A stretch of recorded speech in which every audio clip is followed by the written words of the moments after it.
Okay, let's dive into something that, well, it might just change how you think about a word you've probably used 1,000 times in prayer. It's a word that's been hiding right in front of us, and believe it or not, the story starts with a song you definitely know.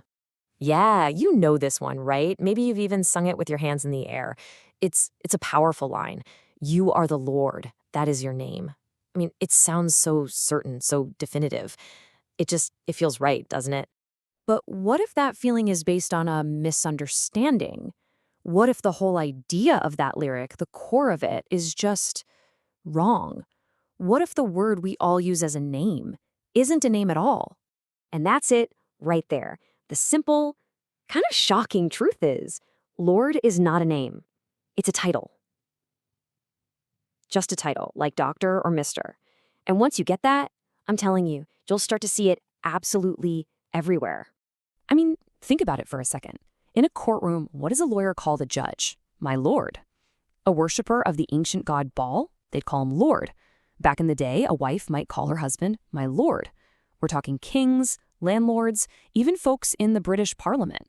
It's a generic title used all over the place. And you know what's wild? The Bible actually points this out itself. The Apostle Paul straight up says, look, there are plenty of gods and plenty of lords out there. So even he knew the term wasn't special or exclusive to the one true God. So that brings us to the big question, right? If Lord can mean a judge, a false god, a husband, a king, who exactly are you talking to when you pray? It's really vague. It's missing that one thing a name gives you, a specific, unmistakable identity. Okay, so if Lord is just a title, then what is the name? Well, it's these 4 Hebrew letters. This is what was actually written in the original scriptures. So these 4 letters, they have a fancy name, the tetragrammaton, which just means 4 letters. But what's important is what they represent, the personal, unique name of God. In English, we usually see it as either Jehovah or Yahweh. And let's be super clear, this isn't a title. This is his actual personal name. Now get ready for this, 7,000. Just let that number sink in for a second. 7,000. What on earth could that be? Well, this number is the whole reason we're talking about this today. It's huge. 7,000. That's roughly how many times God's personal name, Jehovah or Yahweh, was written in the original Hebrew scriptures. But then something happened. Over time, a tradition started, this fear of misusing the name. So scribes and translators started taking it out, and they replaced it with the title Lord, usually in all caps.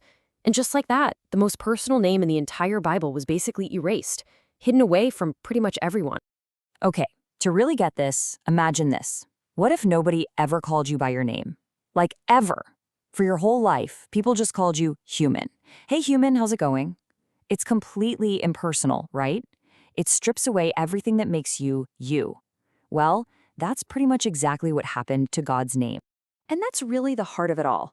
A name is personal. It creates a connection. A title, though, that keeps things formal, at a distance. Think about it. God gave us his name for a reason. He wanted us to know him personally, not just as some distant, all-powerful Lord, but as someone we can actually have a relationship with. So let's go back to that song lyric for a second. The original idea wasn't the Lord, that is your name. No, the original sense was Jehovah, that is your name. See the difference? One is kind of generic and confusing. The other is specific. It's powerful. There is zero doubt who you're talking about. It completely changes the meaning.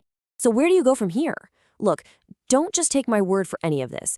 If this has got you thinking, I seriously encourage you to dig in for yourself. First, just do a little research. Second, grab a few different Bible translations and compare them. And here's a pro tip. Read the introduction or preface. A lot of times, the translators will tell you exactly why they chose to use Lord instead of the name. You can absolutely see it all for yourself. And all of this really boils down to one final personal question.